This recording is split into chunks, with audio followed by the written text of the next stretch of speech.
PTI بھی خوب انہوں نے کوششیں کی اور اب ان کا ووٹ بینک موجود ہے.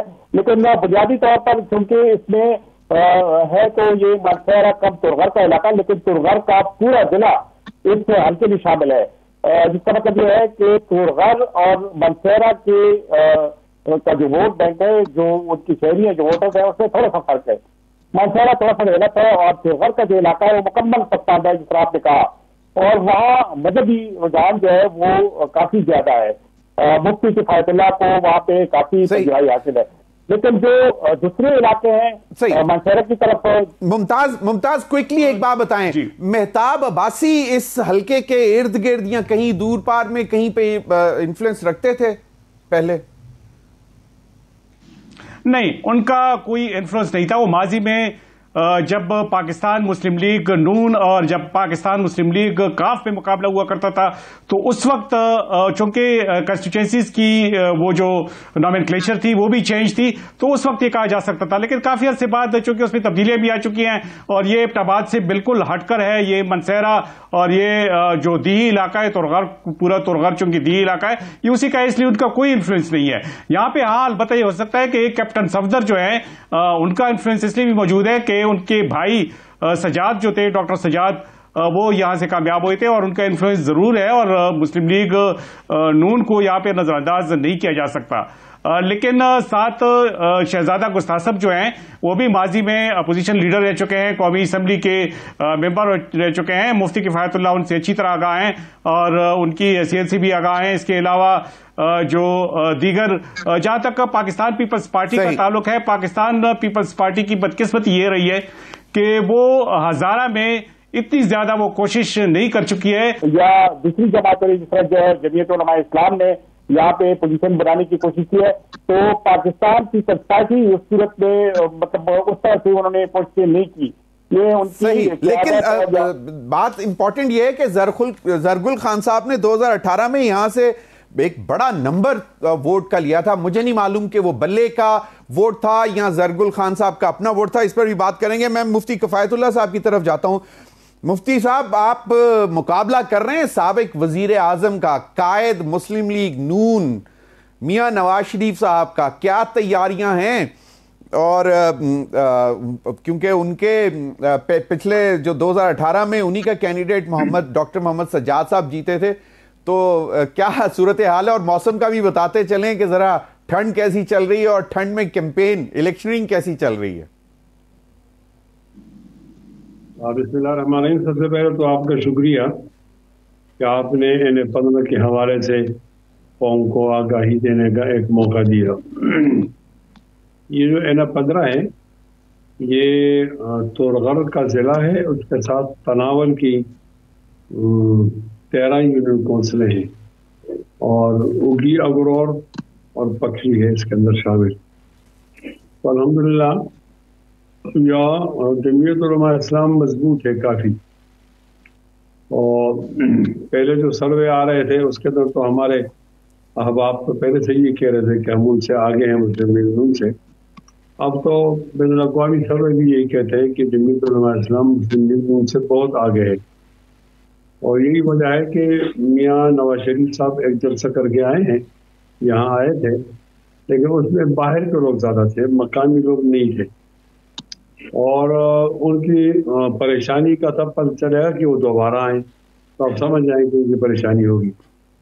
اس کی بنیاد یہ ہے کہ کیپٹن صفدر صاحب یہاں الیکشن کرتے ہیں تو ان سے کافی لوگ ناراض تھے اور اس کی بہت ساری وجوہات ہو سکتی ہیں، وہ اس وقت موضوع بحث نہیں ہے، لیکن ان کی ناراضگی زیادہ تھی. تو انہوں نے اپنی ناراضگی کو چھپانے کے لیے ایک کارڈ استعمال کیا ہے اور میاں نواز شریف صاحب کو لائے ہیں. یعنی ایسا نہیں تھا کہ وہ مضبوط تھے اور وہ ایک اچھا حلقہ اپنے سسر کو میاں صاحب کو دینا چاہتے تھے، وہ کمزور تھے. تو انہوں نے اپنے کمزوری کو چھپانے کے لیے ان کا نام استعمال کیا ہے. تو میرا خیال ہے کہ ان کا وہ کام ٹھیک نہیں چل سکا. اب وہ ناراضگی زیادہ ہے، ہم وہ گراؤنڈ میں ہیں، سردی بھی ہے، لیکن سردی کے باوجود ایک دن کے لیے ہماری کمپین نہیں ہوگی. الحمدللہ ہماری کمپین ٹھیک چل رہی ہے. صحیح. ایک چیز مفتی صاحب